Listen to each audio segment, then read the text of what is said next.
नमस्कार साथियों, मैं सद्दाम सर सरल रसायन यूट्यूब चैनल पर आपका अभिनंदन करता हूं। हमने अपने प्रीवियस वीडियो लेक्चर के अंदर क्रिस्टल के बारे में सामान्य जानकारी ली थी। अब बात करें हम इसके अंदर जो नेक्स्ट हमारा आज का टॉपिक है वो है मात्रक कोशिका, इकाई कोशिका या इसको बोलते हैं यूनिट सेल। मात्रक कोशिका को समझने के लिए हम इसका 3D एनालिसिस करते हैं, तो चलते हैं 3D की तरफ। साथियों, स्क्रीन पर आपको एक क्रिस्टल जालक दिखाई दे रहा है। इस क्रिस्टल जालक में अवयवी कण नियमित रूप से उपस्थित है। अब मैं इस क्रिस्टल जालक को यदि छोटा करूं तो इस प्रकार की संरचना में दिखाई देगी, और छोटा करना चाहूं तो इस प्रकार की संरचना दिखाई देगी।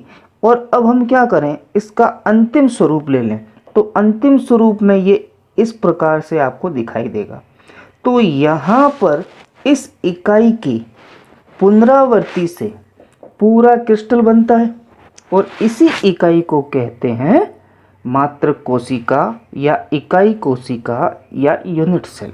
यानी कि क्रिस्टल जालक की वह सूक्ष्मतम संरचनात्मक इकाई जिसकी पुनरावृत्ति से संपूर्ण क्रिस्टल का निर्माण होता है मात्रक कोशिका कहलाती है। या ये भी कह सकते हैं कि क्रिस्टल जालक की संरचनात्मक इकाई को मात्रक कोशिका कहते हैं। या ये कह सकते हैं वह छोटी से छोटी इकाई जिसकी पुनरावृत्ति से क्रिस्टल जालक का निर्माण होता है मात्रक कोशिका कहलाती है। 3D एनालिसिस करने के बाद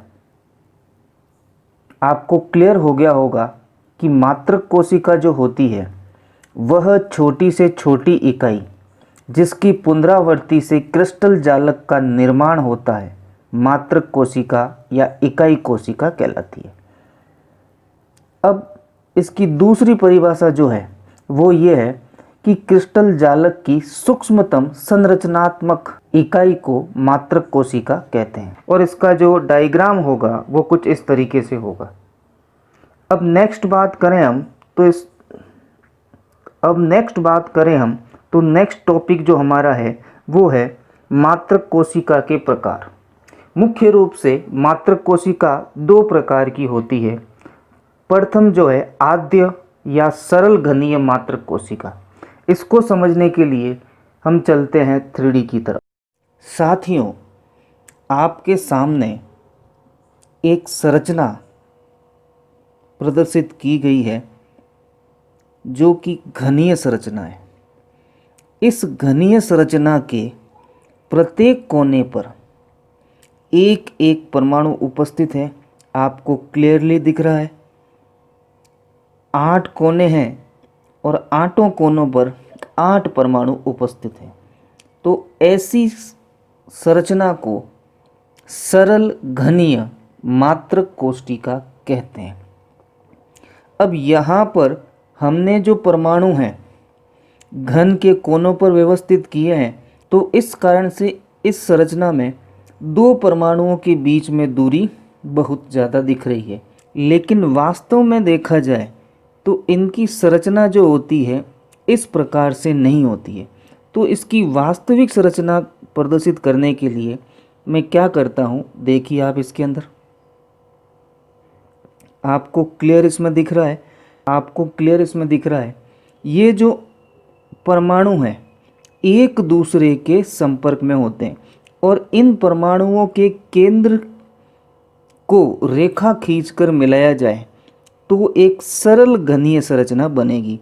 तो वास्तविक रूप में देखा जाए तो ये परमाणु जो होते हैं एक दूसरे के संपर्क में होते हैं।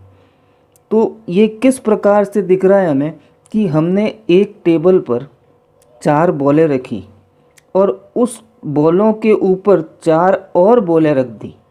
तो इस प्रकार से जो संरचना बनी उसको बोलते हैं सरल घनीय मात्रक कोशिका। अब इसी को और देखना चाहें तो चलिए आपको एक व्यू और दिखा देते हैं। तो यहाँ पे देखिए इस प्रकार से जो है एक जो है सरल घनीय मात्रक कोशिका का निर्माण होता है। 3D एनालिसिस करने के बाद हम ये कह सकते हैं कि जब घनीय संरचना के प्रत्येक कोने पर एक परमाणु उपस्थित हो तो उसे आद्य या सरल घनीय मात्र कोशिका कहते हैं। इसी तरीके से हमारा जो दूसरा पॉइंट है या दूसरा टाइप है या दूसरा प्रकार है वो है केंद्रीय या केंद्रित मात्र कोशिका। अब ये क्या होती है कि जब घनीय संरचना के प्रत्येक कोने के साथ साथ या तो काय के केंद्र में या फलक के केंद्र में भी परमाणु उपस्थित हो तो उसे बोलते हैं केंद्रित मात्र कोशिका। अब ये कितने प्रकार की होती है उसके बारे में हमें बात करनी है। तो मुख्य रूप से ये 3 प्रकार की होती है। इसका प्रथम प्रकार है काय केंद्रित मात्र कोशिका। अब काय केंद्रित मात्र कोशिका को समझने के लिए वापस चलते हैं 3D एनालिसिस की तरफ। साथियों, स्क्रीन के सामने आपको जो ये संरचना दिखाई दे रही है, इस संरचना में प्रत्येक कोने पर परमाणु उपस्थित है तथा साथ ही साथ ये जो पूरी काय है यानी कि जो बॉडी है, उस बॉडी के केंद्र में भी एक परमाणु उपस्थित है। ऐसी संरचना को बोलते हैं काय केंद्रित मात्र कोशिका। अब यहाँ पर वही बात होगी कि इसमें एक्चुअली इसका अरेंजमेंट या व्यवस्था कैसी होती है, अर्थात वास्तविक रूप से इसकी व्यवस्था कैसी होती है, किस प्रकार से जो है ये परमाणु उपस्थित होते हैं। तो बात करें उसकी तो मैं आपके सामने कुछ इस तरीके से जो है एक संरचना 3D में बनते हुए बता रहा हूँ। तो यहाँ पर ये जो संरचना बनी, ये व्यवस्था होती है त्रिविम जालक के अंदर। तो देखिए, एक परमाणु तो मध्य में है और बाकी जो 8 परमाणु जो है वो कोनों पर उपस्थित है। तो ये संरचना जो है वो कहलाती है काय केंद्रित घनीय संरचना। अब इसको और मैं सिंप्लीफाई करना चाहूँ तो देखिए, इसके अंदर एक और पोस्चर मैंने आपके सामने रख दिया। देखा तो इस प्रकार से ये एक घनीय संरचना है और घन के कोनों पर तो परमाणु है ही है, साथ ही साथ काय के केंद्र में भी परमाणु उपस्थित है। तो ये होती है काय केंद्रित घनीय मात्र कोशिका। 3D एनालिसिस करने के बाद हमारे पास ये कंफर्म हो गया कि जब घनीय संरचना के प्रत्येक कोने के साथ साथ काय के केंद्र में भी परमाणु उपस्थित हो तो उसे काय केंद्रित मात्र कोशिका कहते हैं। तो इसमें कुल परमाणु कितने हुए? 8 परमाणु जो है वो कोने पर उपस्थित थे और एक परमाणु केंद्र में है, यानी कि कुल परमाणुओं की संख्या इसमें 9 हुई। और जो इसका डायग्राम बनेगा वो कुछ इस तरीके से बनेगा। नेक्स्ट बात करें हम केंद्रित मात्र कोशिका के प्रकार की, तो नेक्स्ट टाइप जो है वो है फलक केंद्रित मात्र कोशिका। इसे समझने के लिए वापस हम 3D की तरफ चलते हैं।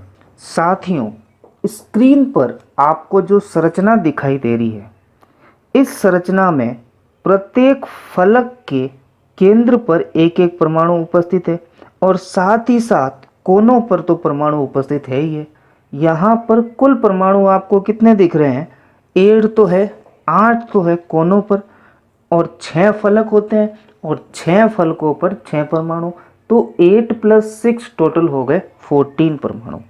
अब यहाँ पर देखें तो इस प्रकार की संरचना जिसमें घन के कोनों के साथ साथ फलक पर भी परमाणु उपस्थित हो या फलक के केंद्र पर परमाणु उपस्थित हो, उस संरचना को फलक केंद्रित मात्र कोशिका कहते हैं। अब यहाँ पर वही बात अपन वापस करेंगे कि वास्तव में इसकी संरचना कैसी होती है। तो देखें इसका व्यू, तो यहाँ पर आपको दिखाई दे रहा है कि इस प्रकार से एटम सम्मिलित होकर जो है एक मात्र कोशिका का निर्माण करते हैं। इस मात्र कोशिका में देखें जो आपको सामने दिखाई दे रहा है, इसमें 4 परमाणु तो कोनों पर और 1 परमाणु जो है फलक के केंद्र पर। इसी प्रकार से इसमें भी संरचना यही है, इसी प्रकार से इसमें भी इसी प्रकार की संरचना दिख रही है, इसी प्रकार से इसमें भी ऐसी ही संरचना दिख रही है। तो आपको यहाँ पर क्लियर हो गया होगा कि ऐसी मात्र कोशिका जिसमें फलक के केंद्र पर परमाणु उपस्थित हो क्या कहलाती है? फलक केंद्रित मात्र कोशिका कहलाती है। 3D व्यू देखने के बाद हम ये कह सकते हैं कि जब घनीय संरचना के कोने के साथ साथ फलक के केंद्र में भी परमाणु उपस्थित हो तो उसे फलक केंद्रित मात्र कोशिका कहते हैं। अब यहाँ पर इसके जो है डायग्राम बनाना चाहें तो वो कुछ इस तरीके से होगा और प्रत्येक फलक पर भी अपने को क्या करना है? परमाणु व्यवस्थित करना है। और देखें इसकी इसी तरीके से नेक्स्ट टॉपिक है वो है अंत केंद्रित मात्र कोशिका। अंत केंद्रित मात्र कोशिका में क्या होगा इसको अपन 2D में ही देख लेते हैं ताकि इनका स्ट्रक्चर भी बनाना अपने को आ जाएगा आसानी से। अब इसमें क्या होगा कि घन के कोने में तो उपस्थित होंगे ही तथा दो विपरीत फलकों पर, यानी आमने सामने हो सकता है, ऊपर नीचे हो सकता है, तो दो विपरीत फलकों पर जब परमाणु उपस्थित हो तो उसे बोलते हैं अंतः केंद्रित मात्र कोशिका। तो इसकी परिभाषा क्या होगी देखते हैं।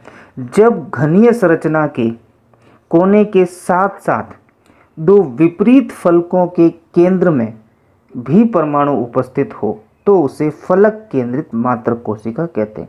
अब इसकी संरचना कैसे होगी वो देखें तो सर्वप्रथम मैं क्या करता हूँ, एक सतह का निर्माण करता हूँ। यह मैंने सतह बनाई, इसी तरीके से दूसरी सतह भी जो है मैं बनाता हूँ। अब इन सतहों को आपस में मिलाता हूँ तो मिलाने पर मेरे पास एक घनीय संरचना बनी। अब इस घनीय संरचना के प्रत्येक कोने पर एक एक परमाणु व्यवस्थित करता हूँ। तो इस प्रकार देखिए मैंने प्रत्येक कोने पर जो है एक एक परमाणु व्यवस्थित किया।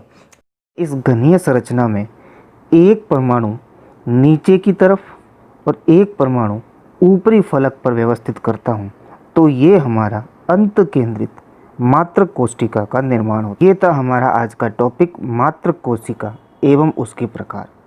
यदि आपको मेरा वीडियो पसंद आया हो तो प्लीज़ इसे लाइक, शेयर और मेरे चैनल को सब्सक्राइब कीजिए। धन्यवाद।